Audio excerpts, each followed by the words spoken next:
Hi everyone, welcome to another episode of Perspective with Viv. My name is Viv and welcome to the show. Today's episode 104 and today's title is L for Love Island, M for Maturity. Let's get into it. If you don't know, Love Island is a dating show that has always been on in the UK on ITV, but has recently come to the US. And is on the sixth season in the US. So the Love Island branch that I'm going to be discussing is Love Island USA because this season was extremely popular with everyone. And although I didn't watch, I started watching it. I started watching the seasons. I started watching this season, and I've gone through like 6 episodes out of 30 something. And genuinely, I got to know the cast through what they call it, through clips, through posts, through things that I saw on Twitter. And now that they're out of the house, I watch their interviews. Okay, so I have my favorite characters or my favorite contestants. My favorite person is Janae. Okay, and I love her relationship with Kenny. And I really genuinely feel like me and Jenny are very similar. So, in fact, way before she even left the house, when I used to watch videos of them, I used to think to myself that, wow, like Jenny reminds me of myself so much in so many ways. Bubbly, pretty, gorgeous body, gorgeous personality, her silky voice. Like, she's just sexy. And then Kenny, perfect example of what I want my person to be like. So I was like, oh my goodness, like this is such a confirmation that me and my boo are forever, are together forever. And Kenny's personality, him being a handsome, beautiful Dominican man, introverted, speaks with his eyes, is thoroughly, heartily obsessed with Jenny. And I just love their relationship. Like they're really meant to be. And yeah, so far, Love Island USA has been such a successful run this season. And shout out to Serena and Cordell for winning because I'm going to talk about Janae and Serena, but more of Janae later on. So what do I like about Love Island and what do you like about Love Island? I like that it's a dating show. I like that it's about them finding love. And I realized that one thing about Love Island is because they've been the couples that end up going that far, right? The ones that genuinely like each other, because they spend time, what's the right word? Liking each other. No, they spend time liking each other, building their relationship and sleeping together in the same bed for weeks. They build this really strong bond that if like they leave the house and it's really a good connection, it's just going to be a relationship that lasts for a long time, right? So that's what I noticed with the Love Island cast. Not only them sharing a bed with their couple or with their boyfriend or girlfriend, the fact that the friendships as well, these are people that I've been sleeping next to for a long period of time. There's a bond that forms within friendships and within the relationship. I've watched Love Island. The Love Island episode season that I watched last year was the one with Dami and India, where Ekinsu and Davide won, right? You feel the love towards the end when they do all those vow renewal, what's the right word? When they say their vows, like they're getting married, when they do their final date, you feel that romance and you can see that they've really built that relationship. You can always feel that for certain couples, you know what I'm saying? So I just felt that even more with this season. And what I like about the show is that, first of all, it's a dating show. So it teaches you how to navigate these situations. How do you choose the men that you couple up with? One thing that I liked about Janae was that when she was talking to Koi, he didn't give her what she wanted. So she chose Connor. Sometimes you have to be willing to move a different direction because where your art is not giving you what you want. Like it's not end all be all. You don't have to conform or try to make somebody like you or be who you want to be. Just choose somebody else. So I like that. I like that she did that. So for me with Love Island, it really, really does bring up like how to navigate dating. For example, Serena and Cordell's relationship started off as friendship before it blossomed into a relationship. And she really took her time. You know what I'm saying? So she ensured that it was a slow burn. And now they really are a strong couple, enough for them to have won.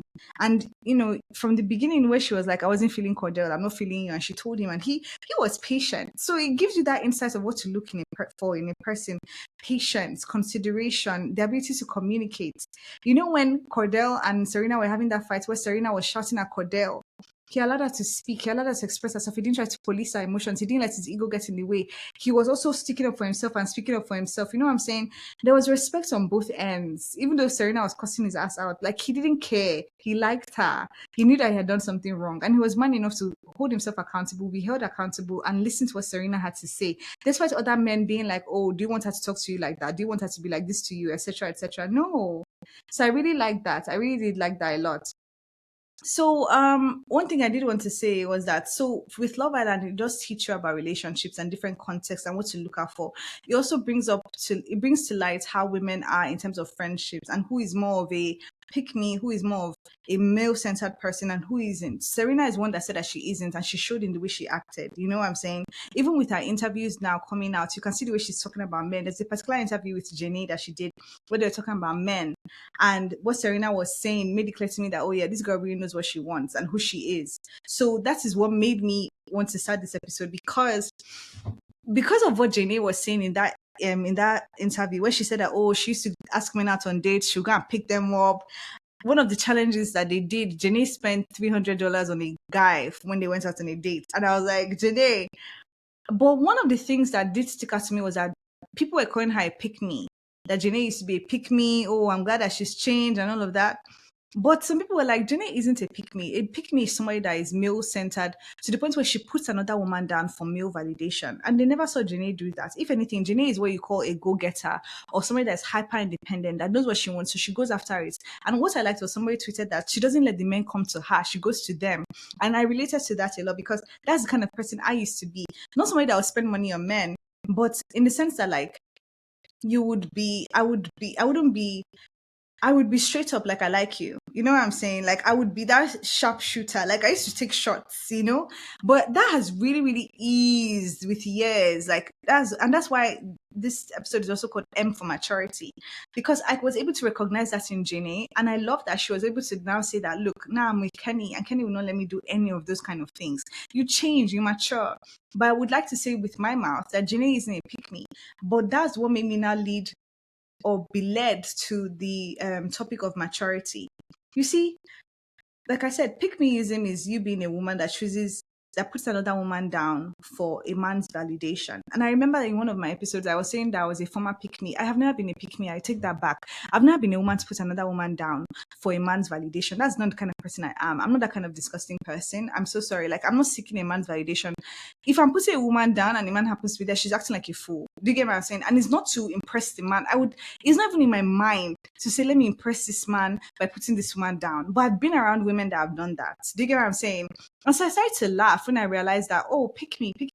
I'm not a pick me. Oh, I was never a pick me. Like, but I've had friendships with women that were definitely pick me's. Women that would throw other women under the bus so that they can look good in front of their boyfriends, because maybe their boyfriends find their friends interesting. I'm speaking in general basis, like, because it's been, over time that I've seen all of this, so I'm going to generalize. It's not like I'm calling anybody out. Although if you recognize it and the shoe fits, yeah, wear it and then change your ways. So women that will put other women down so that they look good in front of men, I've seen a lot of those women, and I've been around women that did that, okay? I've even been around aunts that have done that, mothers that have done that. So it's like a thing. Do you get me? It's a thing. It's a thing in society, this whole misogyny in women. But I noticed that in past friendships, I'm no longer friends with women like that. But these women that pick me lack self-respect. These are the women that can stay in relationships in which a man is dogging them out and cheating on them, and they are staying. Do you get what I'm saying? I remember there are some women that I've known back in the day, like they tend to try to carry themselves as if they're very majestic or badasses with their friendships, but then you learn about their relationships with their guys and they sound so dumb. Their thinking, their logical mind in terms of rationalizing the stupidity that the man is taking them through is something that would make you feel like, oh my goodness. And I remember, like, there was this lady that I met before we became friends. When she was speaking about men, I was like, ugh. Like, she was giving me the ick. Like, what the hell are you saying about relationships? She was just saying something that sounded so dumb. Later on, when I got to know her, unfortunately, I don't even know how we got to. Later on, when I got to know her, she showed herself to be even more of a less brilliant person than she portrayed herself to be. She was smart with jobs, but she was definitely not smart in life when it came to that, and she was way older. So I remember, like, the guy, okay, yeah, just want to say that the man was making her look dumb. and she was there accepting it because she somehow felt like this man and her was the best that she could do. So low self-esteem. If a woman has low self-esteem, she can't be a good friend to you. If a woman has zero self-respect, she can't be a good friend to you.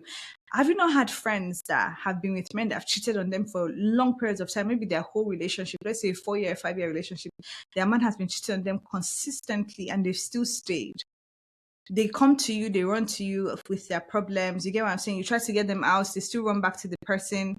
Then they sort of like have more anger and upset towards you if you set a boundary, if you express yourself to them about the relationship, or if you cut them off even. And what I'm saying is based on even reading tweets about women that have been in abusive, toxic relationships and friends that have had to cut them off. Some people say, oh, don't be a bad friend and cut your friend off. Like, this is what these abusers want. They want to isolate you. But you also have to think about your safety. Like, you're putting yourself in a dangerous situation and you're not smart enough or sharp enough to see that you're in a dangerous situation. How are you going to now look out for me if you cannot look out for yourself? You will willingly pull me into that situation with you. You know what I'm saying? If you're not looking out for you, how can you look out for me?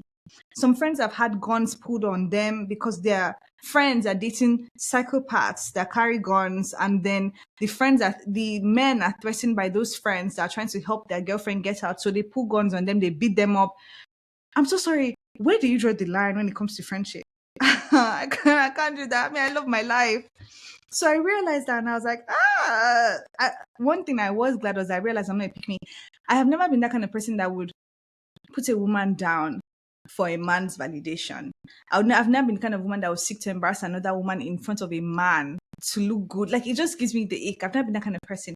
Back in the day, like a past self that I don't recognize, and because my name is Viv. You know what I'm saying? Like, back my lower self got herself into situations in which she didn't know, she was afraid to say no. You get what I'm saying? But that doesn't mean that was in line with who I really was. You get what I'm saying? And that made me grow up to be a person that would say no, because I'm not going to compromise my integrity just because I'm trying to not upset somebody. That leads you to very grave, dangerous situations. I would rather you be upset because you cannot take advantage of me or deceive me or put me in danger, because than to allow you to get away with things just because I'm afraid. I would rather draw that line and put up a boundary. Do you get what I'm saying? And that's something I've strongly like taught myself. Like, I don't care. We don't care about reactions. If we feel unsafe, if we feel danger, if we want to protect ourselves, we will ensure that we upset every single person involved in order for us to protect ourselves and to remove ourselves from those situations. Simple. But those things and those girls like that were in those shitty situations, they make the worst friends because first of all, they're not friends to themselves. I was the kind of girl that would be angry when a guy is treating my friend bad, even to the point where the guys would be wary of me because they know that they fucked up with my friend. But the friends didn't care. In fact, they'll look at me as if I'm doing too much because the men were their center. That doesn't make sense to me. And for me, I used to think that I was a pick-me because I was very male-centered. I wanted romantic love. I always wanted romance, to the point where I may compromise myself because I wanted it. And that's another thing that I ended up teaching myself. Like, girl, yes, you want love, but you must have the highest, best love. Your standards must be met. Your boundaries must be respected. Your self-respect must be intact. They must consider you. You know, that kind of thing. Like, so that was what I thought was being a pick me, like being boy crazy. Although I wouldn't say I was boy crazy, I just really wanted romantic love in my life. I really wanted to be seen and to have someone of my own that would see me and love me. Do you get what I'm saying? So that one also came from trauma. So it wasn't that, oh, I was trying to compromise other girls because of guys. That's not the kind of person I am. But I've seen girls that would do that because of guys, throw their friends under the bus, try to look good. And one thing that I do love about me was that when I found myself in those situations with stupid girls that were doing that kind of thing for male attention or male validation, each and every time they did that thing, it bit them in the ass big time. Those guys made them look so stupid. They looked so fucking dumb each and every fucking time. And then that anger that they had from not being picked or not being validated, oh my goodness, they'll try to now, carry themselves like, just try to save face in a way that is actually even more stupid. Do you get what I'm saying? There's some women that they would have spent years in relationships with low lives, even though their friends have advised them that this your guy is not a good guy. This your guy is not a sharp guy. He's not a guy that is good for you. This guy does not even see you as a goddess. The guy is telling you that he does not see you as that, and you're okay with it. Like, you're telling your friend that you're okay with the fact that your man doesn't see you as a goddess. That says a lot about you. It says self-esteem is so low that you don't see, you want to teach a man to see you. And I remember that I used to know that, do you want to teach your man how to see you? If he doesn't see you, why are you trying to teach him or make him see you? Said she doesn't mind, that she doesn't care, that she's okay with it. For me, I just feel like if you are somebody that says you're a particular person, confident, arrogant, and then I say arrogant because that person was thinking that they were confident, but they were really just arrogant, because true confidence will show itself in every single part of your life. Does that make sense? This is just a front. Try to carry yourself as if you're somebody that is big and bad, but then your man is shitting all over on you. You're spending money on your man, like you're spending your money, your hard-earned money on your man. That man is not spending any money on you. Instead, he's spending money on other women and taking them to places that you have told him that he should take you to. Like, how blatantly blind must you be to see that your man hates you? And then your friend is telling you that your man hates you and you're looking at her like she's the enemy. Girl, so definitely, I just want to say that I'm not a pick me. The story of the woman that was spending a lot of money on her man, we didn't hear about it until the relationship was over. And I remember saying to myself that, oh my goodness, like, if I hadn't known this person, I definitely would have done this person a long time ago, because this doesn't align with who I am as a person. What are you saying? This is so icky. You know what I'm saying? So that's why standards are important in everything you do, friendships, everything, like everything. If you know that somebody is acting in a way that you would never act, remove yourself. That's how I see it. So for me, it just confirms me that, oh, I was dealing with a pick me, and here I am thinking I'm a pick me because I want romantic love so bad. I did have low self-esteem back in the day when I thought, oh, a man should save me. You get me? I'm a damsel in distress. A man is going to. That's what I thought. But remember my episode on rule for romance, or R for romance? Don't mind me. My second romance episode, I spoke about how that mindset has changed. I don't need to be saved. I know who I am. You know what I'm saying? So that has made me know that love will find me, because I don't need to chase for love. I don't need to prove anything to be loved. I just need to exist for love to find me. And that broke everything for me. Because I said, if you're not chasing money for money, if you're not compromising yourself for money, why would you then settle for love? Or why would you then think you have to work so hard for love if you're not working for money? Because for me, I think love and money are literally the same thing. Like, if you can manifest money so easily, and I do, why can't you manifest love as easily? If you know yourself, if you know you're that girl, and I believe I know myself, and I know I'm that girl, why wouldn't love find you? Why don't you think that somebody who is looking for you and praying for you? Don't you think that somebody's praying for you and wants you? You know what I'm saying? So I changed my mindset. And that's the one thing about me. I'm always growing and evolving. I don't know about these other women. And I'm not trying to put them down. Although, yeah, I do have to talk about this particular dream. I'm not trying to put these women down, but I'm not going to lie. A pick me for me is a low life, because they will put you in any situation in order to feel validated and to look better than you. It's disgusting to me. So yeah, I would shame you. You get me? But if I don't have that time right now, it's just something that gives me the ache. It's really, really, so I'm really glad to realize. And I was wondering why I was having all these downloads and visions about these past situations with women. Then I realized, oh my goodness, like, you're telling me that I'm not a pick me. That's what you're trying to tell me. And that makes so much sense. That makes so much sense. I'm not a pick me. I've never been a pick me. I've always looked out for girls. I've always looked out for girls. Girls haven't looked out for me. And luckily, when I look out for people, I'm not looking for reciprocity. But, morals and values will make you think, oh, this girl is looking out for me, let me look out for her. But that's okay. You don't have to do that for me. I did it because I wanted to. Now I look out for me, which brings me to the next thing on the centering men. So because I've now shifted from needing that romantic love, although I want it, you know that I always talk about love on this website, on this podcast, because I genuinely do want it, but I'm not yearning or in lack. I want it because I know that this is part of my destiny. I want it because it's part of me. It's just a desire that I know is mine, so that's what I vocalize on the podcast. But it's no longer from a place of I need to do this to get love. It's from a place of I'm just going to be my best self and shine, and love will find me. Somebody's also praying for me. So that's what I love. Then I said, okay, so I'm no longer fixated on love like that. I'm also going to decenter men. Remember, I've said I love men. You know what I'm saying? And I said the men that I said I love are divine men, because I don't love the average man. I'm so sorry. They piss me off. I love a man that is rare. I love a man that is like tapped into his divinity, that is spiritual. Those men that you think are like so rare or like you don't see on a normal day that but they are around. Those are kind of men that I like. You get me? And but I realized that I'm decentering men and centering myself because when I center myself and God, everything just opens up even more. You know, I see myself for who I am now, a goddess, like a beautiful woman that is highly intelligent, very talented, very in tune, very blessed, very gifted. Like there's genuinely nobody like me energetically. Does that make sense? And I like who I am. I love who I am, and I'm happy to have my unique views and my moral code. And nobody told me how to be a girl's girl. Nobody told me to look out for girls. I just taught myself how to look out for girls. I grew up around a lot of women, and a lot of them were jealous and envious. I like to say envious because honestly, I don't know what they're jealous of, but envy was there. Like bad vibes were there, passive aggressive comments, always trying to tear you down. And I'm like, we're family, and I don't understand this rubbish.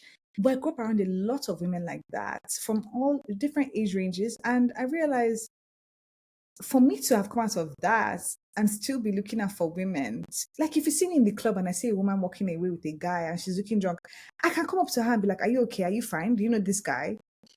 Who taught me that? It's just in me. So for me, I want to ask other women, like, what's stopping you from doing the work? What's stopping you from, like, what's stopping you? Like, I, I don't know. I don't know what to say. Me, without being shown how to be as a person, I ended up becoming the woman that I knew that I would be proud to be. A woman that looks out for other women, a woman that looks out for herself. But when I realized, but despite looking out for these women, that they didn't look out for me, it just made me say, okay, let me look out for me even more. Let me look out for me first. That's me centering myself. So because of that, I've become increasingly selfish and self-serving in the best way. You get me? Because I know how much of a looking out for other people I was. Okay, that's how I was before. I still look out for people, but I look out for me first and foremost. I no longer seek to carry people's burdens. I no longer seek to be a listening ear to people because people just want to have somebody that accepts them for who they are, but they don't do the same. So I know the kind of woman I am. And I know the value that I bring, and I realize that I'm okay and I love who I am. And as a result, I'm going to honor who I am and then attract people that honor me in the same way. So what I'm trying to say is that don't let your past define you. Look at me that didn't grow up around feminine energies that were role models, but still crafted myself into being the woman that I wanted to be, into being the woman that aligned with me. You get me? Without being taught. I think that's very remarkable. So if you feel like okay, you don't have that kind of background, trust me, you can learn from watching TV. There's a lot of things. I watch a lot of TV and movies when I want to embody certain strengths that I've not seen around me. Women that are strong, bold, that are daring, like those are the kind of films I love to just films because then I soak it up. You know, you can learn whatever you want to from watching something. So you may not have had it around you, but you can be that embodiment of what it is that you want to be. Nobody taught me how to look out for women, but I did. That's why women are looking out for me. That's why being raised around women that were always trying to tear you down and so bitter. Do you get me? So it was when I finally got to a particular point in my life where I was like, okay, I can see why I keep befriending bitter women. It's because that's how I grew up. I'm no longer befriending bitter women, people that are miserable with themselves. I'm so sorry. I'm happy with myself. In fact, I'm so happy with myself to the point where I can be by myself. Like I can be alone. I don't need company because I'd rather be with myself and at peace than be with a miserable bitch that's trying to bring somebody down to her level. Simple. So that really, really made me know that okay, I'm really, really growing. This decentering of men and centering myself and patting myself on the back for being the kind of woman that I want to be, you know? And I'm going to talk about this dream that I had. So this particular dream that I had was there were two groups of women. It was a huge house. There were lots of women downstairs, like they filled up the room. The women that were downstairs were women that had never centered men. Okay. The women that were upstairs were women that centered men before but had changed and now realized that they should focus on themselves. So I was part of the women upstairs. And despite the women upstairs moving in a straight line into another room, I found a corner that made it faster for me to pass through the front line, pass through the line to just go straight to the room. So it was only me in that corner that I was going through, right? And the women that were downstairs were looking at the women upstairs with some kind of venom in their eyes, heckling them and trying to make them feel bad for being centered on for being male centered. And in my mind, I looked at them like, excuse me, at least they changed their mind, at least they evolved. Like, yes, you're a woman that has never centered a man in your life before. Doesn't mean that you should look down on other women that haven't, you know? Like, there's no need to be doing this hierarchy thing. There's no need to be acting anyhow, high and mighty. You never know where you find yourself in a situation where you like are in the position where the person that you're trying to embarrass, you're in that position now. Life turns at you fast or comes at you fast, you know? So anyway, in that dream it was a divide. But one thing I took from it was this dream represents being me centered as opposed to male centered. But despite me being part of these women that have changed from being male centered to being me centered, I'm still my own unique self. I don't need to look around to see how I should be. I'm the one that is my blueprint. I'm the one that is defining femininity by myself for myself. That's what I realized. And that's why I like that dream. I'm not the women that are on the floor trying to make other women feel bad. I'm not like them. The women that are on the line trying to go into the room, I'm not like them. I am myself. I take my own unique path. I have my own unique path, my own unique pathway, my own unique way of being and feeling and thinking. I'm my own person. So yeah, just be your own brand of womanhood, you know, if that's good English. Be your own brand of woman and be your own version of a woman. Okay. But all in all, what I'm trying to say is that I realized from that discussion around Janae and Serena that no, I'm not a pick me. I'm just a go getter. I would definitely tell a guy that I like him. You know, I had to like maturity was when I had my particular crush. I just showed small glimmers of that part of me, but I wanted him to be the one to come to me. And that's when I knew that I'd really, really matured. I did the small work, just small, like I'm bold, oh, but I'm going to let you be the one to come to me, you know? So I like that. I was like, you've grown, you've grown. So maturity is that you can always evolve. You can have a bad past. You can be so boy crazy and you could be a former pick me. As long as you evolve and change, there's nothing to be embarrassed about. That's how I see it. Just be you and celebrate how you've grown. You get me? But one thing I am happy about is to know that I wasn't a pick me because I started to put two and two together. Like I've always looked out for girls, always looked out for them. They don't see me, they always see me as that competitor. They're secretly competing with me, so they can't honor me the same way that I'm honoring them. Thank God I don't honor people for rewards. I do it because that's the kind of person I am and because I have a moral code to myself. Despite knowing and growing and realizing that, oh wow, a lot of these women that I've befriended and trusted, they are actually wishing bad on me and would sell me in a heartbeat. They would put me in a compromising situation in a heartbeat, in an evil situation in a heartbeat. But they don't know that I'm the worst person to do that to. Every single person, and let's even just focus on the women, every single woman that has tried to embarrass me or put me in a compromising situation or make me look bad or do anything, it always backfired in a way that was so embarrassing. Oh my goodness. In a way where I was like, wow. Like a lot of things people try to do to me, it doesn't touch me. I can see the audacity, but I'm like, you don't know that nothing impacts me. Like nothing can break my spirit. My spirit is unbreakable. You can't humble me. You can't humble a bitch that's already humble and lost her life and is living at peace. Like you can't do that. But every single attack, whether it's like subtle or direct, it's always gone back to sender tenfold, bitch, tenfold. And then you see some people begging and apologizing. Girl, please, you knew what you were doing. If you got away with it, you wouldn't be apologizing.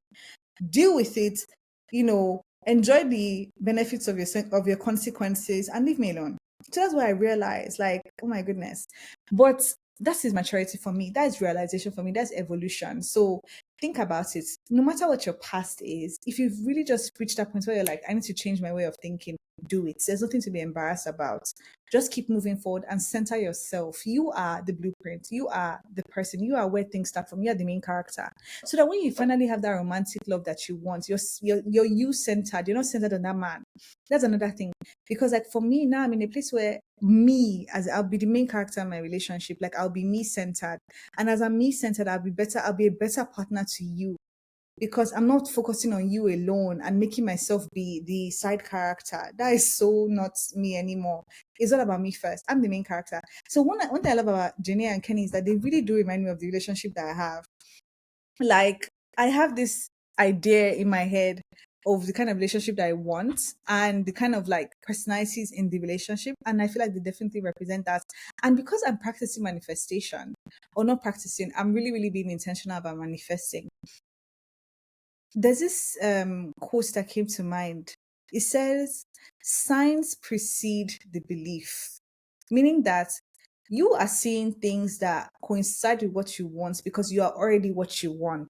So these are not signs to say, oh, seeing is believing. You're seeing these signs because you believe. And I leave you there. Oh, wow. What a good ending. Thank you so much for listening. I love you so much. Leave a review on the podcast, on everything, and check out our, what do you call it? Yes, I have to go. Check out our social media accounts, okay? Love you. Thank you. Bye.